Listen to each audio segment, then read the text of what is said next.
Praise the lord. Shalom, వందనాలు. Grace gospel ministries వారి అనుదిన వాక్యదానంలో ఈరోజు 13వ అధ్యాయం, నిర్గమాకాండము 13వ అధ్యాయం 12వ వచనం. ప్రతి తొలి చూలు పిల్లను నీకు కలుగు పశువుల సంతతిలో ప్రతి తొలి పిల్లను యెహోవాకు ప్రతిష్ఠింపవలెను, వానిలో మగ సంతానము యెహోవాదగును. ప్రియమైన సహోదరి సహోదరులారా, ఈ దినమున మనకు ఒక్క నుంచి చెప్తున్నాడు, మనకు కరెక్ట్గా చెప్తూ ఉన్నాడు, ప్రత్యేకించి చెప్తున్నాడు, మగ సంతానము నాది అగును అని. ఇంతకుముందు ఆడ మగ పశువుల్లో కానీ మేకల్లో కానీ ఏదైనా ప్రతి తొలిచూలు సంతానం నాది అని అన్నాడు. ప్రత్యేకపరిచి మగ సంతానము నాది అని అంటున్నాడు. ప్రతి తొలిచూలు మగ సంతానాన్ని 50 వారికి మనం ప్రతిష్ఠించాలని చెప్తూ ఉన్నాడు. ఆ విధంగా ప్రతిష్ఠించినప్పుడు ఆయన మనకు తోడుగా ఉండి మన కుటుంబాన్ని, మన ప్రాంతాన్ని, మన దేశాన్ని రక్షించేడు వారే ఉంటారు. ఆయన మనకు తోడై ఉండి మనల్ని నడిపిస్తాడు. కాబట్టి మనకు ఎలాంటి తెగులు కానీ, ఎలాంటి ఆపదలు కానీ, అలాంటి ఇరుకులు కానీ మనకు రావు. ఒకవేళ వచ్చినా ఆయన వెన్నంటి ఉంటాడు. కాబట్టి వాటిని ఎదుర్కొనడానికి మనకు ధైర్యాన్ని, బలాన్ని సహాయంగా అనుగ్రహిస్తూ ఉంటాడు.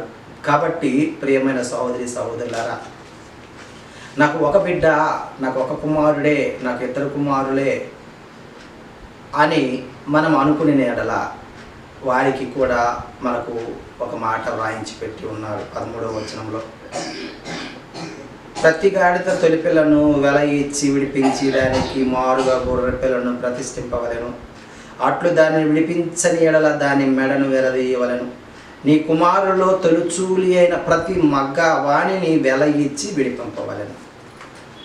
ఒకవేళ నీకు కుమారుడు అక్కడే ఉన్నాడు, లేదు ఒక కుమారుడు ఒక కుమార్తె ఉన్నది, నాకు కుమారుడు కావాలి అని నువ్వు అనుకున్నట్లయితే వెల ఇచ్చి విడిపించేవారిగా ఇక్కడ మనకు ఒక ప్రణాళికను సిద్ధపరిచినట్లుగా మనం చూస్తూ ఉన్నాం. ప్రియమైన సహోదరి సహోదరుడు, మనము దిగులు పట్టడానికి, మనం బాధపడటానికి ఆయన చెప్పట్లేదు. కానీ ఆయన మార్గములను తరతరములు వివరించాలని, తెలియజెప్పాలని ఒకరిని ఏర్పాటు చేసుకుంటూ ఉన్నాడు. ప్రియమైన సహోదరి సహోదరులారా, అందును బట్టి మనకు ఎంతమంది సంతానం ఉన్నను. ఇంతకు పూర్వకాలం అయితే ఒక్కొక్కళ్ళు 10 మంది, 12 మంది, 15 మంది పిల్లల్ని కనేవారు. కాబట్టి అంతమంది పిల్లలు మొదటి సంతానం ఇచ్చిన వారికి ఎలాంటి బాధ కలిగేది కాదు. కానీ ఇప్పుడున్న పరిస్థితుల్లో మనకు 1 లేదా 2 పిల్లలు మాత్రమే మనం కంటున్నాము.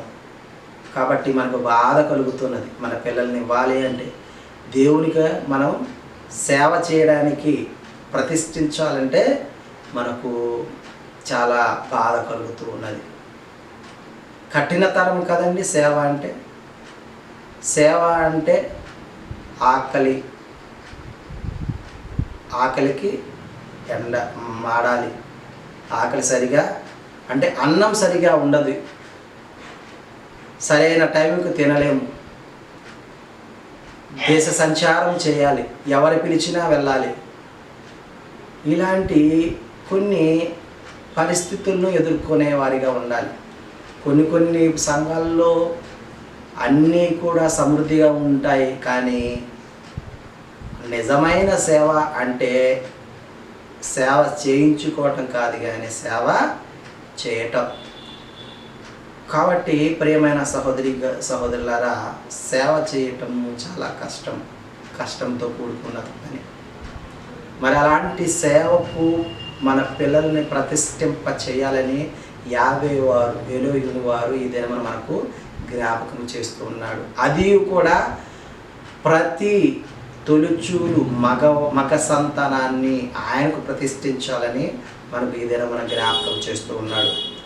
ఆ విధముగా మనం చేయలేని ఎడల వెల ఇచ్చి వారిని ప్రథమ సంతానాన్ని విడిపించాలని మరి ఈ దినమున మనకు తెలియజేస్తూ ఉన్నాడు. ఎందుకు మనము ప్రథమ సంతానాన్ని యావే వారికి ఇవ్వాలని వారు అడిగినప్పుడు వారు ఈ విధముగా చెప్పాలి అని చెప్తూ ఉన్నారు. వారికి మన కుమారులకి ఈ విధంగా చెప్పాలి, మన కుమార్తెలకు మన తరతరములు ఈ విధంగా చెప్పాలి, వారికి ఈ విధంగా చెప్పాలి. 13వ అధ్యాయం 16వ వచనంలో ఏ విధంగా చెప్పాలంటే, యెహోవా బాహుబలము చేత మనను ఐగుప్తులో నుండి బయటికి రప్పించును గనుక ఆ సంగతి నీ చేతి మీద సూచనగాను నీ కన్నుల మధ్య లాలాట పత్రికగాను ఉండవలెనని చెప్పాను. మనము వారికి గుర్తు చేస్తూ ఉండాలి. ఆ విధంగా ఎర్ర సముద్రము 2 పాయలుగా చేశారు, అరణ్యములో మరి నడిపించారు, మరి ఐగుప్తులో ఇన్ని అద్భుతాలు ఆశ్చర్య కార్యాలు జరిగించాడు అని వారికి వివరించాలని మరి యావే వారి యొక్క కోరిక, యావే యొక్క చిత్తమై ఉన్నది. కాబట్టి ప్రియ సంగమా, మనము మన పిల్లలకు మరి యావే వారు చేసినటువంటి మరి అద్భుతాలను, ఆశ్చర్యాలను తెలియజేసిన వారిగా మనకు జ్ఞానాన్ని పరమ తండ్రి దయచేయునుగాక. ఆమేన్.